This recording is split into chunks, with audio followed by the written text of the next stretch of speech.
वाशिममध्ये खळबळ, महामार्गाच्या मुरुम भराईत आढळले मानवी शरीराचे तुकडे।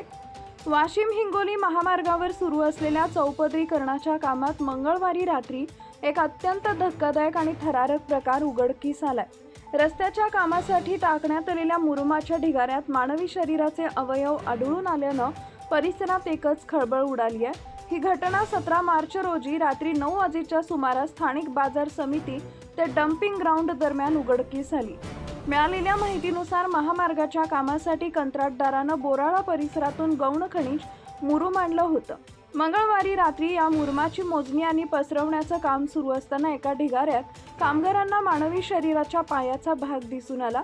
हा धक्कादायक प्रकार पाहताच परिसरात भीतीचं वातावरण पसरलं आणि बघ्यांची मोठी गर्दी जमली।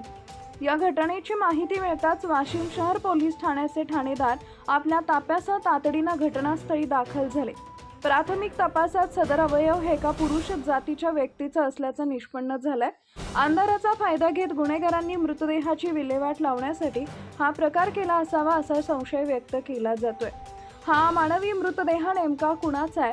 संबंधित व्यक्तीची हत्या करून पुरावा नष्ट करण्याच्या उद्देशाने मृतदेह मुरुमात गाडला होता का, की बोराळा येथील उत्खनन क्षेत्रातून हे अवशेष मुरुमासोबत आले आहेत, असे अनेक प्रश्न आता उपस्थित होते। पोलिसांना संशय आहे की शरीराचे इतर भागही आजूबाजूच्या मुरुमाच्या ढिगाऱ्यात असू शकतात। त्या दृष्टीने पोलिसांनी सर्च ऑपरेशन तीव्र केले असून ढिगारे उपसण्याचं काम सुरू आहे। या घटनेचं गांभीर्य लक्षात घेऊन आम्ही सर्व बाजूंनी तपास करत आहोत। फॉरेन्सिक टीमला पाचारण करण्यात आली असून मृतदेहाची ओळख पटवण्याचे प्रयत्न सुरू आहेत। लवकरच या प्रकरणाचा उलगडा होईल। प्रतिनिधी आरिफ पोपटे, कारंजा, धुमाकूळ, महाराष्ट्र न्यूज नेटवर्क।